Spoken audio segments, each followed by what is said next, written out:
Good afternoon, everyone. Good to see us here back at a talk session here in the office again. It's my pleasure today to introduce Dr. Michio Kaku and to hear his guest lecture here about his new book, which is, if you've read a lot of his books, you know he's been working up to hopefully quantum computing. And his new book, Quantum Supremacy, How Quantum Computers Will Change Everything. Dr. Kaku clearly has figured out how to work in multiple universes because in addition to being a best-selling author, he's also a professor, a father, and an academic author in the space of physics. So with that, I would like to welcome onto the stage for our guest lecture today, Dr. Michio Kaku.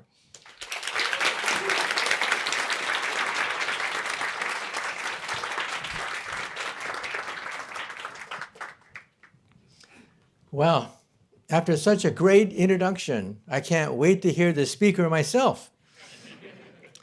First of all, let me say that I have the privilege of dealing with other great scientists. And every time I meet a scientist, I ask them the key question, the most important question of all. I ask them, is there intelligent life on the earth? Well, I was watching the Kardashians on TV last night, and I'm convinced there's no intelligent life on this planet. Nope, not on this planet, except in this room. I think that in this room, we have some of the most inquisitive, energetic, creative minds on the planet. And also, I signed copies of my latest book for you. After you pick up a copy of my signed book, you can go to eBay and auction them off for money. That's right, you can actually make money on today's lecture. Let me also say that in 2 weeks, I'm flying to Santa Barbara. I'll be touring the quantum computer facility for Google at Santa Barbara for 60 minutes, and it'll be filmed, and then it'll show perhaps in fall. Okay, so watch for it. We're going to talk about quantum computers. These are, by the way, some of the books that I've written. My latest book, Quantum Supremacy, has just hit the New York Times bestseller list. Just today, it hit the New York Times bestseller list. And the previous books, you can see here, they're all New York Times bestsellers. For example, The Future of the Mind. I talk about the fact that in the future, digital will gradually be phased out. That digital will be replaced by quantum and by neural transmissions. That is, directly we will communicate from the brain to the internet. Not anytime soon. We're talking, decades in the future. But the future of the internet will be quantum and it'll be neural. And this means, of course, that we physicists can now probe the thinking brain with MRI scans. We can now see blood flow in the brain as thoughts are created. For example, we can now show that certain old wives' tales are correct. It's an old wives' tale that everybody knows, that when a man talks to a pretty girl, he starts to act stupid. Well, on a brain scan, we can actually see that effect. Okay, it's been published. What happens is when a man sees a pretty girl, blood drains from the prefrontal cortex and he starts to act stupid. Actually, you can see that now with brain scans. Anyway, these are some of the books that I've talked about. The God equation is what I do professionally for a living. I work in something called string theory, which we think is the theory of everything, the theory that eluded Einstein, the theory of everything.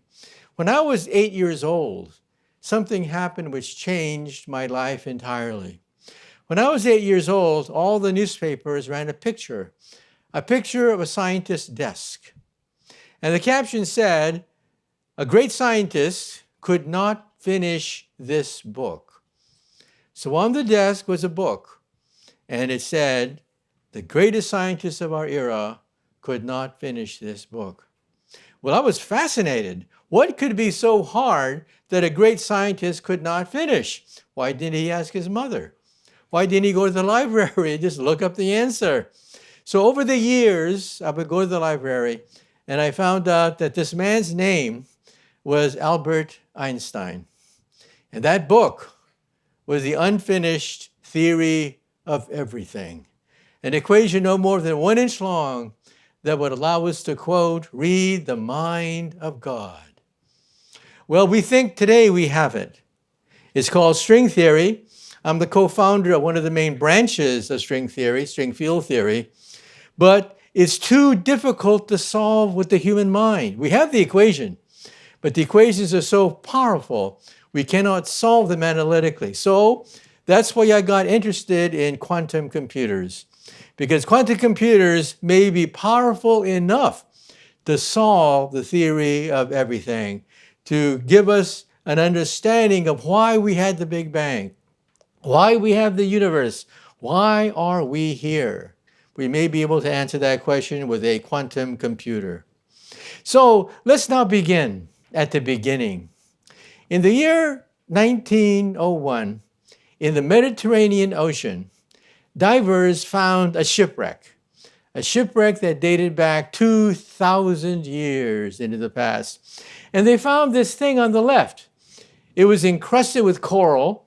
They thought it was a piece of junk, but then they looked closely. By removing the coral and the debris, they realized it was a machine that shouldn't exist, a machine that was 2,000 years more advanced in its time. It was a computer on the bottom of the Mediterranean Ocean. So scientists came to look at this thing, X-rayed it, and then reassembled this device. And they realized, oh my God, 2,000 years ago, the ancients created a computer. It is the most advanced piece of human machinery in thousands of years. It tracks the motion of the Earth, the Moon, Mercury, Venus, Earth, Mars, predicts eclipses. It gives you a handle on the universe itself. Who created this? We don't know. But we think it was supposed to be a coronation gift for Julius Caesar. But a shipwreck took place and it wound up on the bottom of the Mediterranean Ocean. So for the next 2,000 years, we roamed in darkness, creating analog computers, computing on sticks, computing on beads, computing on hand-crank mechanical devices. We were rediscovering what the Greeks had already worked out 2,000 years ago. These are analog computers computing on gears, levers, and pulleys. And then, late in the 1800s, England was rising as a great maritime power. They needed to calculate interest rates. They needed to calculate navigational charts. They had to map the heavens so that ships can then navigate. So, Charles Babbage, shown here, created a modern analog computer. But you needed somebody to program it. So Lady Lovelace, a member of the aristocracy, was curious about this machine being built that could track the stars, that could calculate interest rates, that could calculate commerce. And she was the world's first programmer. She wrote a program to compute the Bernoulli numbers. Now, his final machine was never built. He ran out of money. He got involved with disputes. So later, many decades later, we rebuilt the machine of Charles Babbage. He's the father of the modern computer, father of the analog computer. This invention here, he never finished. And then we had World War II. All of a sudden, the Nazis were communicating with this far-flung empire with a code called Enigma. The Allies captured one of these machines, and they realized, oh my God, the Nazis were communicating with their war machine using a code that could not be broken. So what happened was they gave the job to a mathematician. Alan Turing, shown here on the right, was given the job to lead a group to crack the Nazi code. And there's even a movie about it called The Imitation Game on the left. This group of mathematicians were able to not only crack the code, but they even began the process of systematizing the laws of artificial intelligence and computation. Before then, It was a question of amateurs, just dabbling in coding, dabbling in mathematics. What Alan Turing did was he codified the laws of computation through what are called digital computers.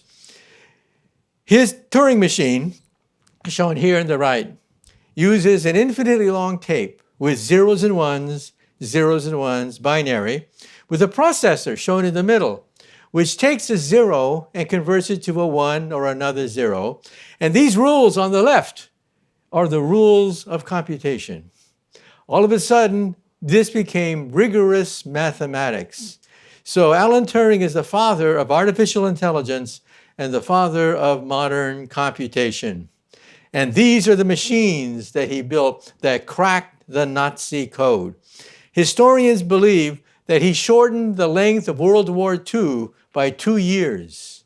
World War II could have ended in 1947 without the work of Alan Turing. He cracked the Nazi code and he created the Turing machine. But it's a sad story. Years later, his work was classified and the people of England and the world did not know that he helped to win World War II. In America, we celebrated the people at Alamogordo that built the atomic bomb. But in England, Alan Turing was a complete unknown. And then one day, somebody burglarized his home. The police came, and they found out he was gay, and they arrested him. And they put him on trial, and they gave him a choice.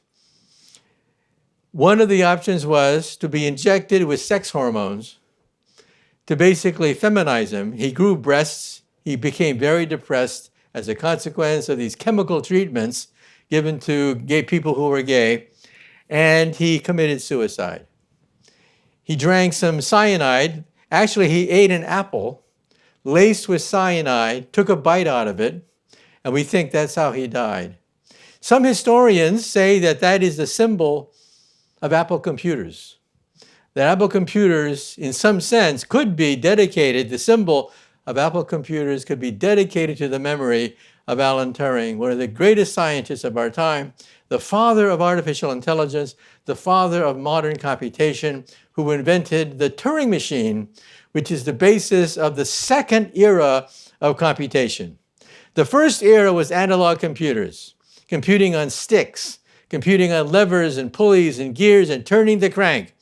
The second is based on electricity, on vacuum tubes, and then transistors, to the point where now you can pack 1 billion transistors on a little chip. But then the question is, what's beyond that?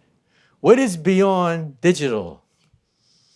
Well, take a look at this. This is Moore's law, which says that computer power doubles every 18 months.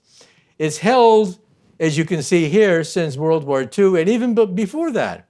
If you go to mechanical computers, analog computers, Moore's law goes back over 100 years into the era of sticks and levers and gears and pulleys. But all things must pass. This too shall pass. It turns out that transistors today, the smallest ones can be about 20 or so atoms across, approximately. It's only a matter of time before transistors are 5 atoms across. At that point, all hell breaks loose. At that point, Silicon Valley could become a rust belt, a monument to obsolete technologies. That's why Silicon Valley is desperately working on the next generation beyond silicon. Silicon technology will be exhausted when we hit about 5 atoms across. At that point, the Heisenberg uncertainty principle kicks in. You don't know where the electron is anymore, and it short circuits. Heat generation, leakage will kill Silicon Valley. So, Richard Feynman, after World War II, he was one of the people who helped to build the atomic bomb, said, we have to go beyond digital computers. Mother Nature does not use digital. Digital is alien to Mother Nature. Zeros and ones, zeros and ones. Who uses zeros and ones, zeros and ones? Humans, but not Mother Nature. What Richard Feynman said was, nature is quantum mechanical. Nature believes in electron waves, the uncertainty principle, the Schrodinger equation. Look on the right. That's how a physicist looks at a hydrogen atom. We don't see a hydrogen atom as zeros and ones, zeros and ones. We see them as waves, electron waves, a new way that Mother Nature uses to do computation. When you walk outside and you see the trees, the leaves, you see vegetation everywhere, do they use zeros and ones, zeros and ones? Is that how Mother Nature creates the world around us? No, everything is quantum mechanical. And so Richard Feynman said, it's only a matter of time before we leave the digital era and enter the next era, the quantum era, when we compute on atoms. Now, it's not easy to compute on atoms, but that's the future. That's the way Mother Nature does it. And you have to have quantum computers to understand the quantum laws of life. So let's do an elementary understanding of why quantum computers are so powerful. Let's say that this is an atom. An atom spins. A spinning atom is like a magnet. So it spins up in a magnetic field, or it could spin down. So in this way, we have two ways of calculating a number. An atom can spin up, or an atom can spin down. So that, in some sense, is the basis of our civilization today. Things can spin up, or things can spin down. But in reality, atoms can spin in any orientation whatsoever. Now, how many more orientations are there than up or down? How much more complex is the direction of an atom if it can spin in any direction? You realize that if you can compute in any direction, you are infinitely more powerful than computing up and down, up and down. Not only that, but your states, when you rotate in any direction, you calculate in these states simultaneously. Now that violates common sense. Everything you've learned about the world says that you cannot be two places at the same time. Your parents told you that.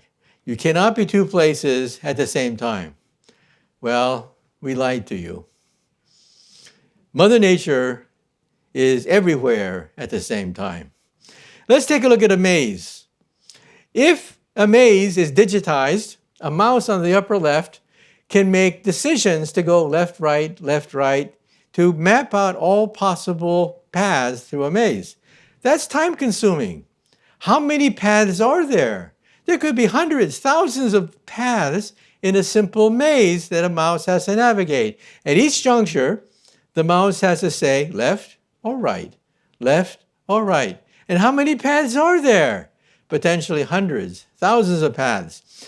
In a quantum computer, the mouse surveys all paths simultaneously. Let me repeat that again.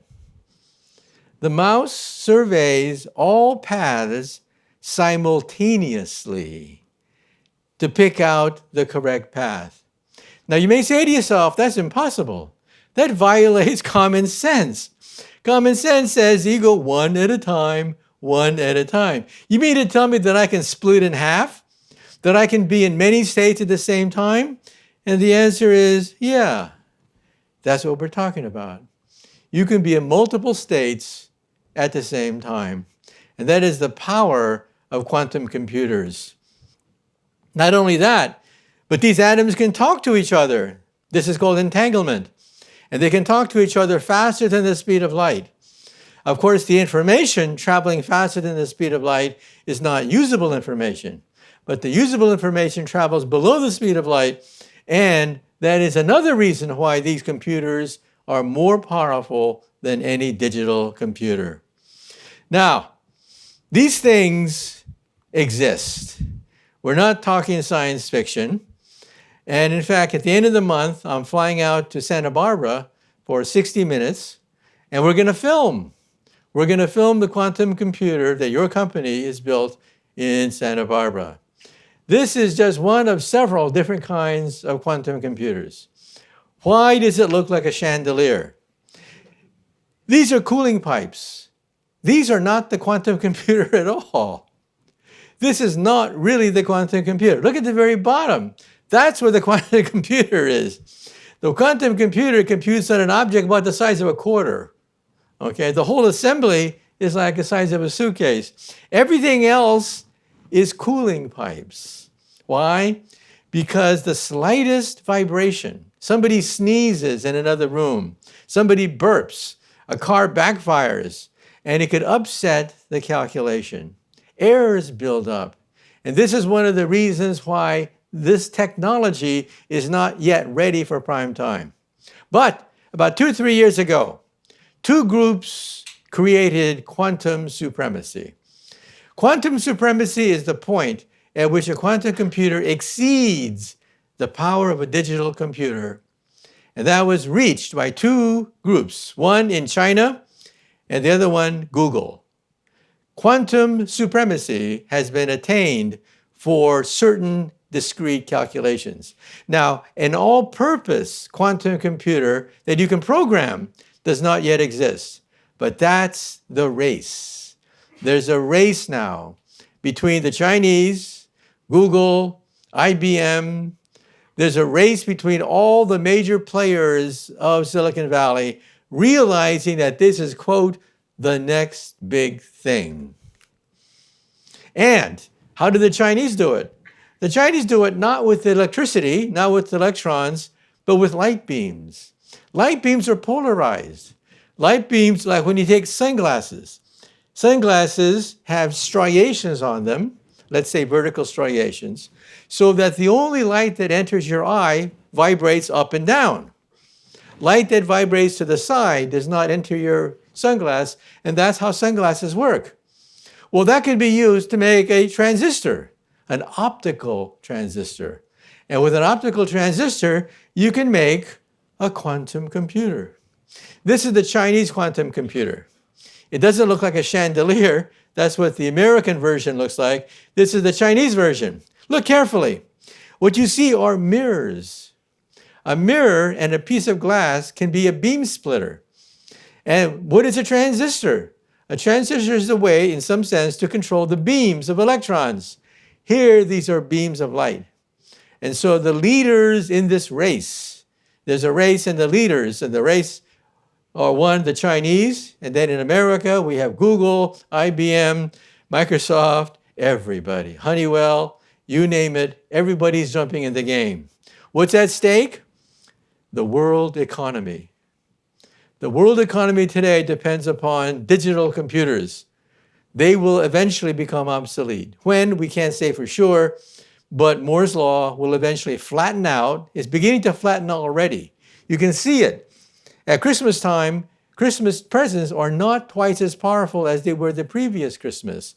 Now, let me ask you a question. Would you upgrade at Christmas time? Would you upgrade knowing that your computers are just as powerful as they were the previous Christmas? This could send shockwaves to the world economy, realizing that computer power is stagnating in the digital era. So how will we communicate with a quantum computer? The quantum computer will probably be in the cloud. They probably need a lot of cooling system to bring it down near absolute zero. But you will communicate using probably a digital access to a computer, quantum computer in the cloud. This interface could be in your wristwatch, it could be in your earrings, or it could be in your contact lens. This is internet contact lenses where you can access the internet by blinking. And if the internet is in your contact lens, communicating with a quantum computer in the cloud, who will buy these things? Well, college students studying for final examinations will be among the first to buy internet contact lenses. They will blink, and all the answers to my exam will be right there in their contact lens. Who else will buy them? These contact lenses will also identify people's identity. Just by looking at them, you'll know who they are, what language they speak. It'll translate these languages. For example, let's say you're on a date, okay? And your date says that he's rich, single, powerful, and available. But your contact lens says, no, he's a loser. Child support payments. This guy, stay away from this guy's poison. Okay? Very important that you know who you're talking to instantly. Let's say you're looking for a job and you're at a cocktail party and there's some very important people at that cocktail party, but you don't know who they are. In the future, you will know exactly who to suck up to at any cocktail party. Very useful. And these things actually already exist. One contact lens gives you a golf score, for example. Eventually, you'll download the entire internet on your contact lenses or your wristwatch or earrings or whatever. Now, what else can you do with this? As I said before, the greatest consumer of quantum technology is Mother Nature. You go outside, you see photosynthesis, you see leaves, trees, agriculture, you see the variations of life on the earth. All of it as a benefit from the quantum theory. Nowhere do you see zeros and ones, zeros and ones, zeros and ones. Photosynthesis is a quantum process, taking light, photons from the sun, combining it with carbon dioxide, and creating oxygen and sugars. This is why you can breathe. This is why humans can exist. We are benefits of a quantum process that is beyond the capabilities of our most advanced chemistry. In other words, we have to follow Mother Nature. And who else is interested in this? D-Wave Technology in Canada is already marketing quantum computers. They're kind of primitive. They can only do minimization and maximization programs, but they're being sold commercially. The aerospace industry is interested because the aerospace industry wants to create supersonic transports. Remember that we used to have a supersonic transport called the Concorde? It was a failure. Why? They had 1960s technology to analyze airflow. Now, 1960s technology is a dinosaur era. As a consequence, the Concorde created a sonic boom so great that it would shatter the windows in your house. So who wanted a supersonic transport overhead? Nobody. The United States outlawed them, so it was a financial failure. Now we have supercomputers. We can model airflow over the wings to reduce the sonic boom. So supersonic transports now are hot business. They are the next chapter in aviation. In the future, you'll have breakfast in New York. You'll have afternoon tea in Tokyo. And you'll have dinner in New York again. So we're talking about a new era in space travel even. Just last month, Elon Musk's moon rocket blew up on national television, but it is the future. We're talking about a reusable rocket that can go to the moon, Mars, and beyond. This is an interplanetary rocket. It's called the Starship. The original name for this rocket, the biggest rocket in existence, the original name for it was the BFR. B for big, R for rocket. And you can imagine what the F stands for. It's now been renamed the Starship. And Mercedes-Benz is interested in this technology to streamline their cars to increase fuel economy. So a lot of companies are jumping into the game. These quantum computers already exist. They're sold commercially. They're not that powerful, but they will do maximization and minimization. And the solar industry is interested. We've been talking about the solar era for decades. Ever since you were a child, we were talking about the solar age. It never came. Why? People forget that Moore's law does not apply for batteries. Batteries are the weak link. When the sun doesn't shine, the winds don't blow, you lose your shirt. Look at this. In France, acres and acres of solar cells. The problem is the battery. So supercomputers can now do chemistry in the memory of a quantum computer. Think about that. Chemistry without chemicals. We're talking about a new era in science where we can model molecules. We can't do that with ordinary computers. An ordinary computer is powerless to model the intricacies of a chemical, of a molecule. But that's what we're talking about here. Quantum computers can model quantum processes, including to create a super battery. And this is the fertilizer industry. About 100 years ago, the Germans were able to create artificial fertilizer by taking nitrogen out of the air and creating factories, huge factories, to create fertilizer. This was the first green revolution. This is the reason why you're here today. 50% of the atoms of your body are made possible by artificial fertilizer. Let me repeat that again. 50% of every molecule in your body has been made possible because of the Green Revolution. But this revolution is nearing its end. They're polluting. They're inefficient. They use up 1% of the entire electric supply of the planet Earth. Let me repeat that again. 1% of the entire electrical output of the planet Earth goes into making fertilizer. We need a new way to do this. Let's follow Mother Nature. Mother Nature creates fertilizers for free. We have to have huge plants, gigantic plants, absorbing 1% of the total electric output of the planet Earth to create fertilizer. Mother Nature does it for free at room temperature. In other words, we need a quantum computer that can duplicate this process. Now, on the left is the enzyme that makes it possible. We've sequenced it. Look at that thing. That thing on the left makes life on Earth possible by creating fertilizer. Can we use that, manipulate that using a digital computer? No. Digital computers only work on zeros and ones, zeros and ones, zeros and ones. Look at that thing. There's no way that a digital computer can model that thing, except a quantum computer can. That's the power of quantum computers. And now let's talk about cancer, Parkinson's. Let's talk about Alzheimer's disease. Of course, we've now been able to sequence the DNA of plants, animals, and what can we do with it? Well, not much. First of all, this is how we make the new next wonder drug. Look at this thing. Thousands of petri dishes shown here. You put the germ in each one, and then you put a chemical in each petri dish. Hundreds, thousands of them. And then what do? You cross your fingers. You cross your fingers and hope and pray that one of them works and kills a germ.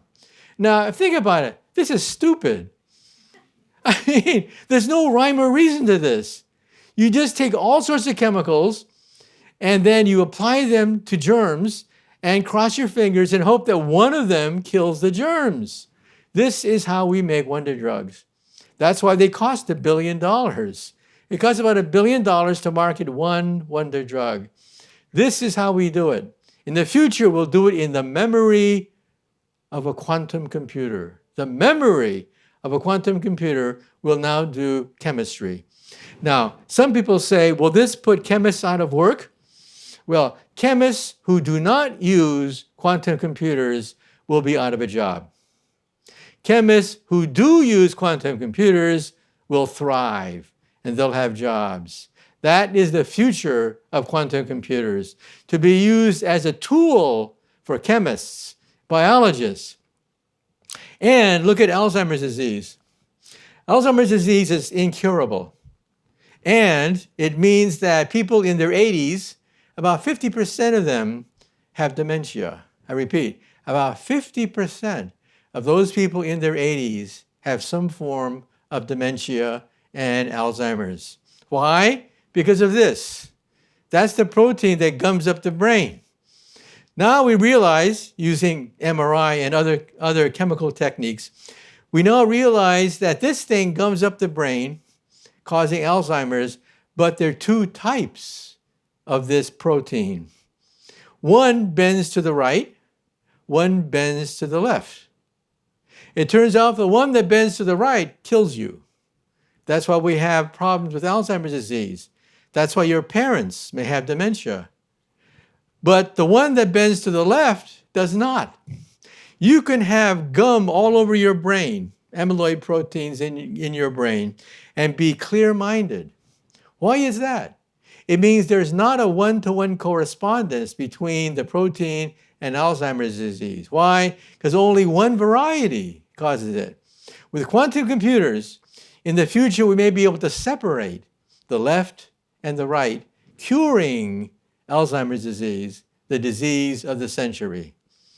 And what else can we do with this thing? We can also use it to give unlimited power with fusion. Mother Nature does not use oil and coal for energy. Mother Nature does not use uranium for energy. In fact, the only place in the galaxy that we know of where uranium is used for power is on the planet Earth. What does Mother Nature use? Fusion power. And we're going to create fusion on the Earth. Just a few months ago in California, we hit break-even with a fusion plant. Why has it taken so long to create a fusion reactor? Because of the instability of the plasma, the hydrogen gas. With supercomputers, with quantum computers, we should be able to stabilize the gas to create an operating fusion plant to power the world, to save us from global warming. And what else can we do with this thing? This is the largest atom smasher on the planet Earth, outside Geneva. This is the Large Hadron Collider. On the right is what we do with it. What do we do with it? We smash atoms, hoping to recreate the birth of the universe. And how do we model this? With quantum computers.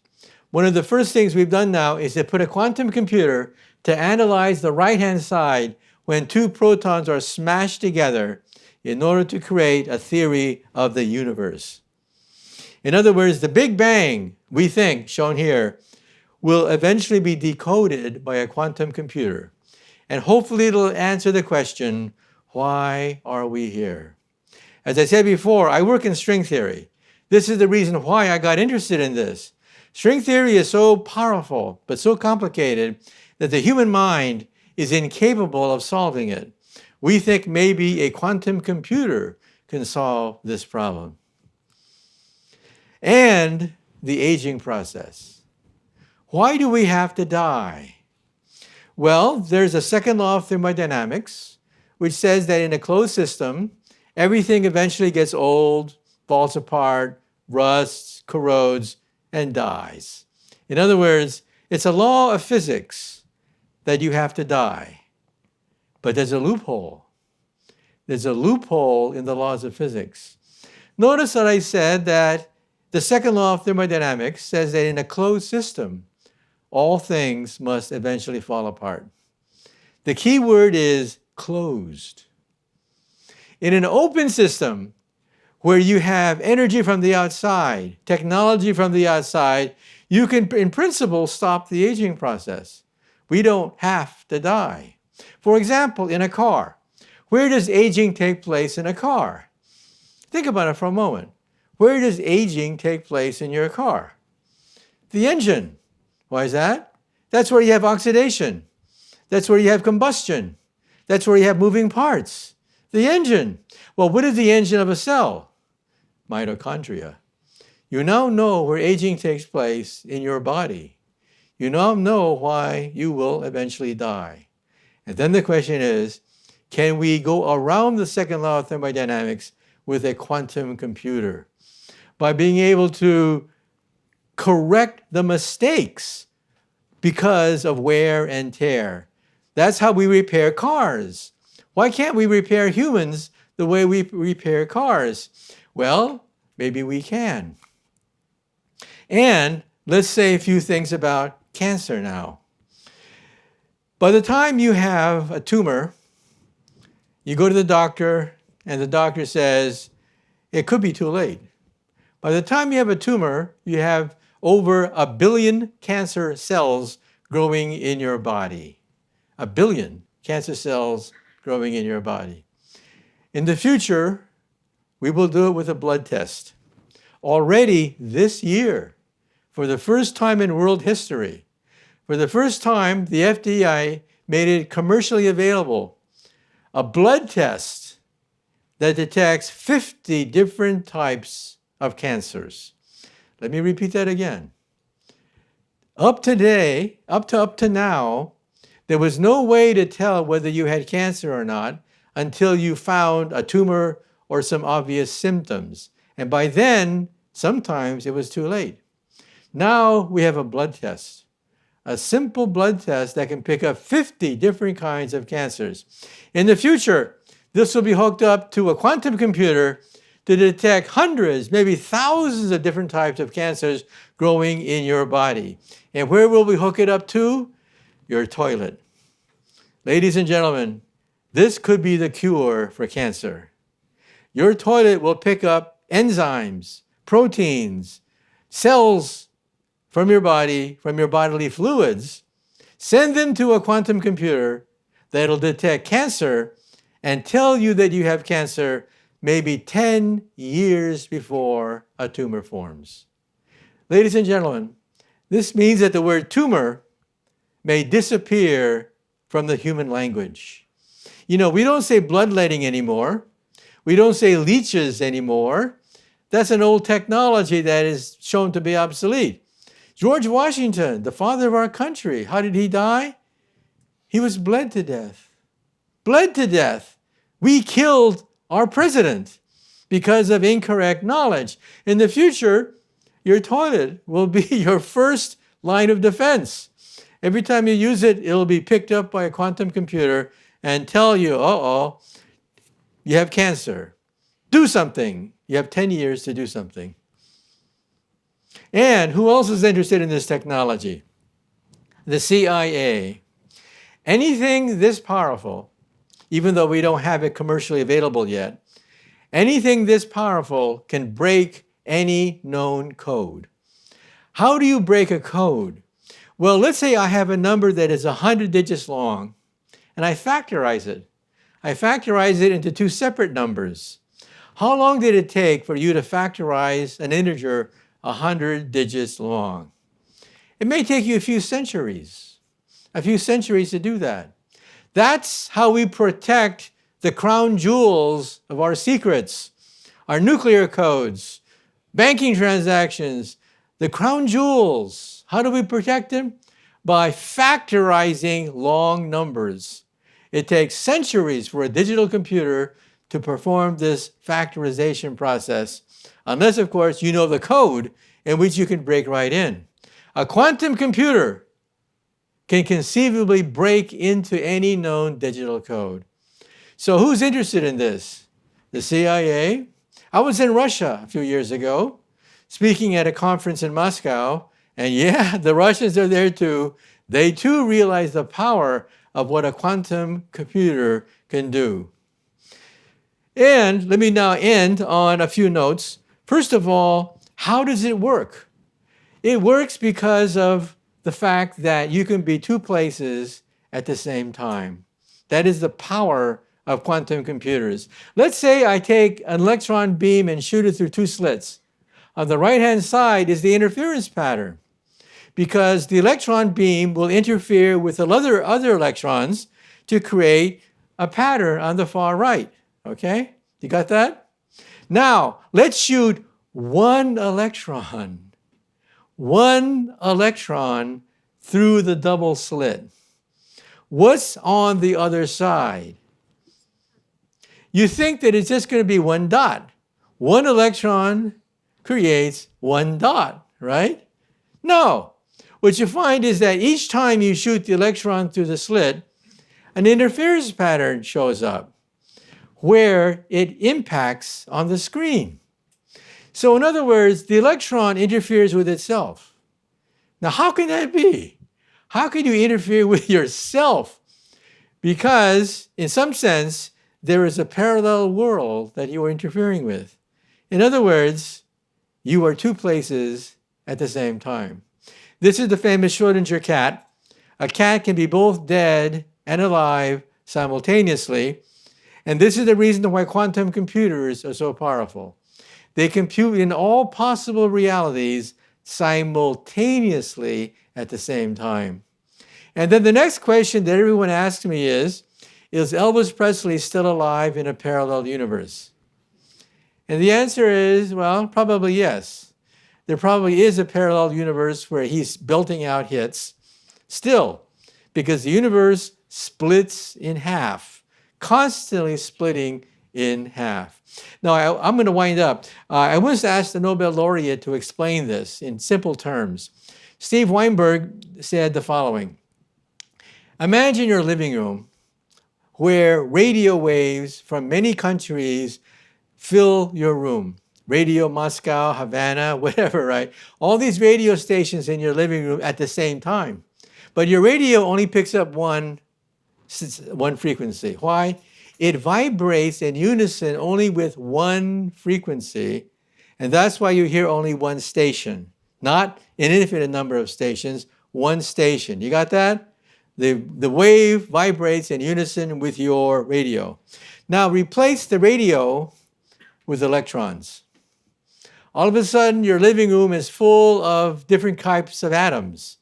The atoms of dinosaurs, the atoms of aliens from outer space, the atoms of pirates, all in your living room, okay? But you have decohered from them. You cannot shake hands with Elvis Presley because he's vibrating at a different frequency than you. This is the multiverse idea, the idea that reality is full of different parallel universes, but you only vibrate with one, coherently with one universe. And that explains the power of quantum computers. They compute on parallel universes. Where do you find them? Well, the first mention of a parallel universe was in Alice in Wonderland, written by Charles Dodgson, a British mathematician who wrote under a pen name Lewis Carroll. Einstein talked about parallel universes in 1935, introducing wormholes. And now Hollywood has discovered parallel universes. The Oscars this year were dominated. All the awards went to a movie talking about parallel universes. Well, I'm running out of time, so I'd like to introduce some questions. So let me end on one final note. And that is, when I was a child, my role model was Albert Einstein. And my favorite Einstein story is this. When Einstein was an old man, he was tired of giving the same talk over and over again. So one day a chauffeur came up to him, and the chauffeur said, "Professor, I'm really a part-time actor. I've heard your speech so many times, I've memorized it. So why don't we switch places? I will put on a mustache, I will put on a wig, I will be the great Einstein, and you can put on my jacket and be my chauffeur." Well, Einstein loved the joke, so they switched places.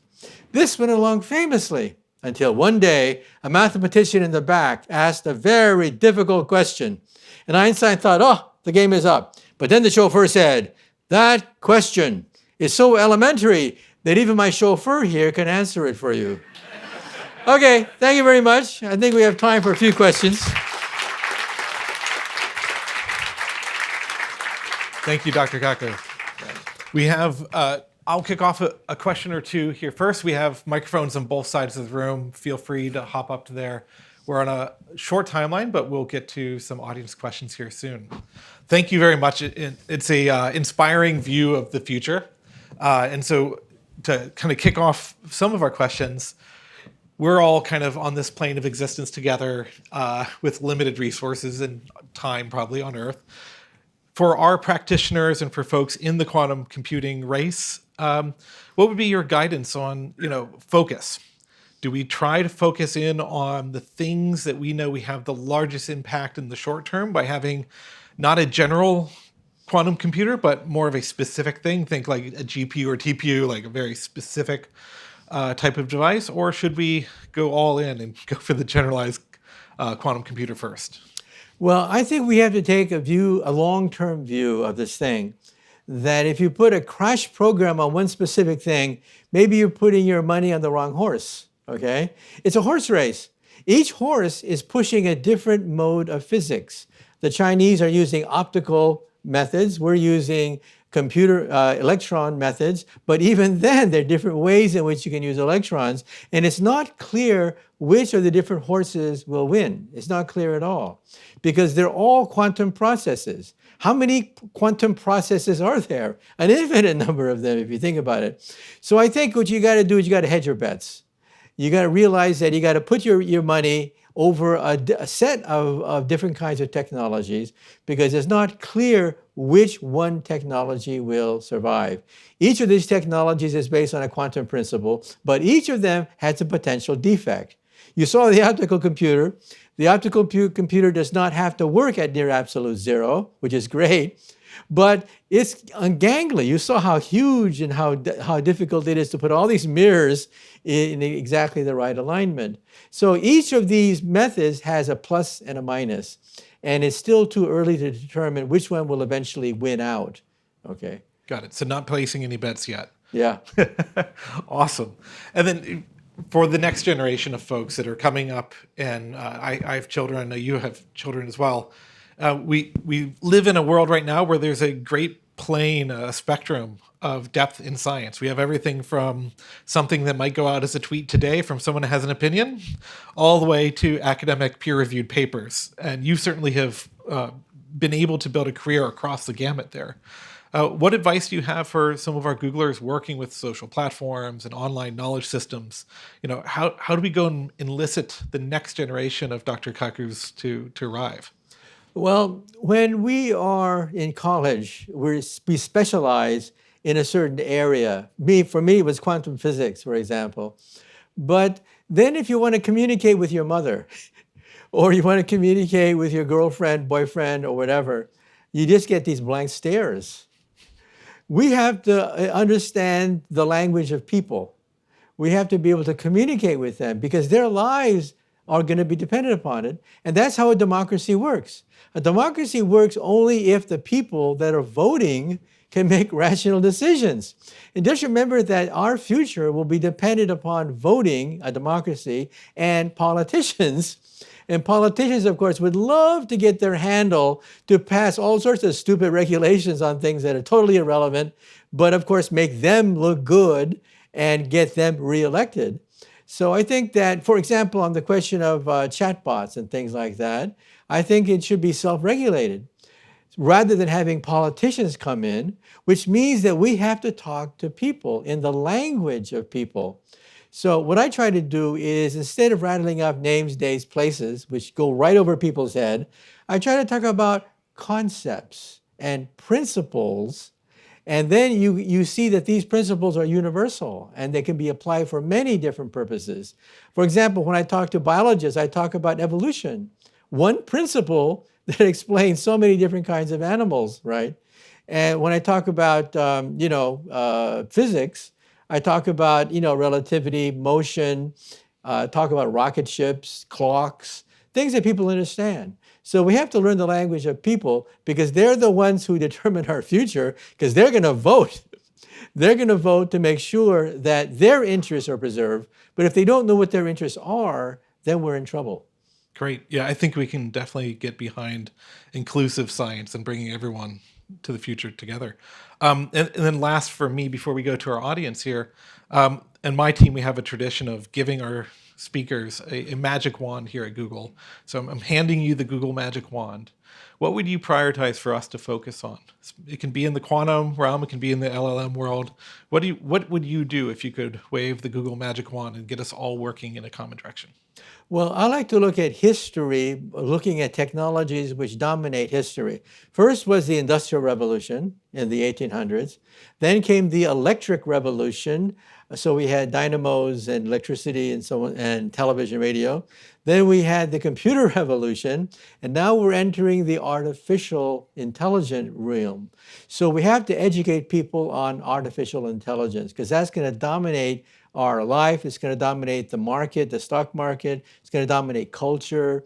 And already people are kind of like sometimes freaking out and sometimes over-exaggerating some of these things. So we have to learn to speak to people's concerns. And the concerns right now is we're entering the age of artificial intelligence. Artificial intelligence will affect jobs, education, it'll affect everything. And we have to be able to communicate that to the public so the public is not freaked out. And that's why I think it's important that we understand, first of all, that we're entering the age of artificial intelligence. But we have to be able to then tell people that this could be useful. It could create jobs. It could make life easier, life more productive, life more efficient. These are the benefits of artificial intelligence, okay? Thank you. Very timely. I think most of the folks in this room are working on an AI-related project this year anyways. So that's really good. Thanks for the great leverage of that magic wand. First, I'll go here to one of our guest questions. Hello, good afternoon, Doctor. Thank you so much for this presentation. That was really illuminating to see that kind of portrait of technology.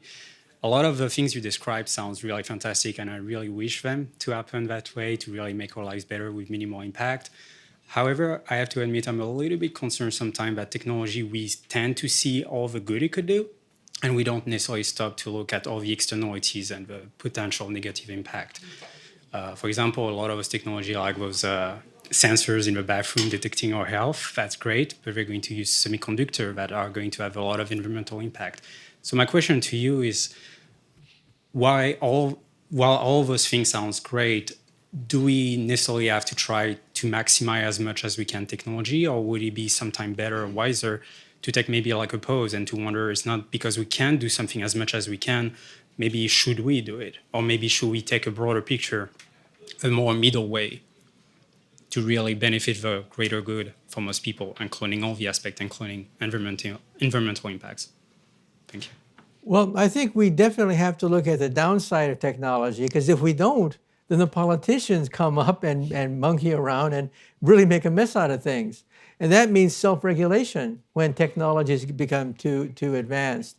And so I think, for example, take a look at the movie industry. After the end of every movie, there's a little sign that says, this movie was fake. All the actors are fake. All the dialogue is fake. And you're a chump if you believe it's real, okay? So every movie has a disclaimer, okay? So it's self-policing.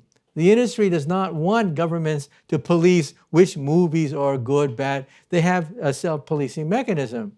Same thing with freedom of speech. What about freedom of speech? Well, you cannot yell fire in a crowded theater. There are limits to free speech even, okay? And so I think that the industry has to mature to the point where, yeah, you're competing against the next guy, it's a race against time, and you realize that if you fumble, then the next guy will grab your lunch for you. Yeah, there's that too, but you have to look at the bigger picture too. And that is that unless you begin the process of self-regulation, then the industry gets looked upon adversely by the politicians, and then it's political football. God knows where it's going to go. And or look at the comics code of the 1950s. I still remember the time when people were saying comic books should be banned. This is after World War II, because we're talking about violence. Well, the comic industry created the comics code. There's a little symbol on the comic books saying that, yes, it's been approved by the comics code. And that prevented the government from censoring and regulating the comic book industry. So I think the computer industry is no different, that it's, at a certain point, it's better to be self-regulating than have politicians do it. Because right now, people are a little bit afraid.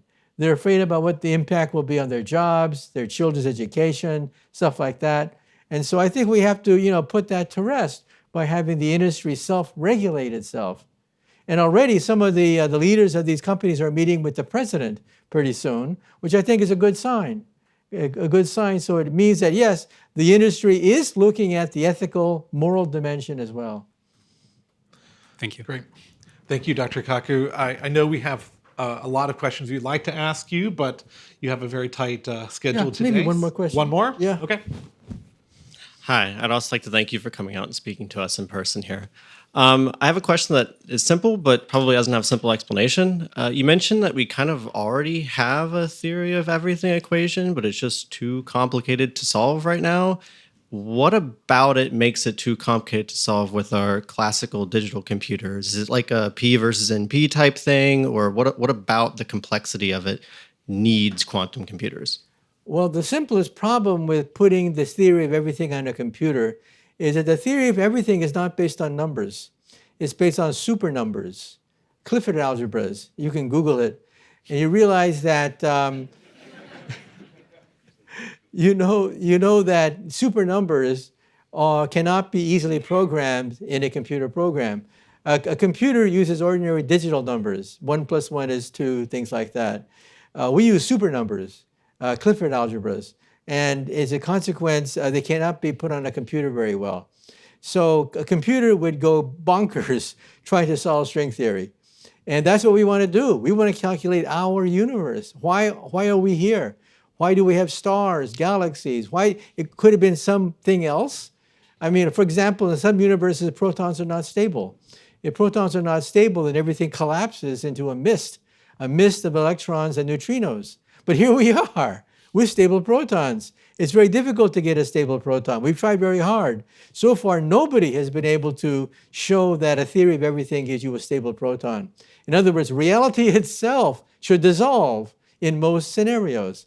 And so we want to be able to calculate with string theory to show that our universe is stable, so it doesn't collapse, and to prove that the proton is stable. But nobody could do that.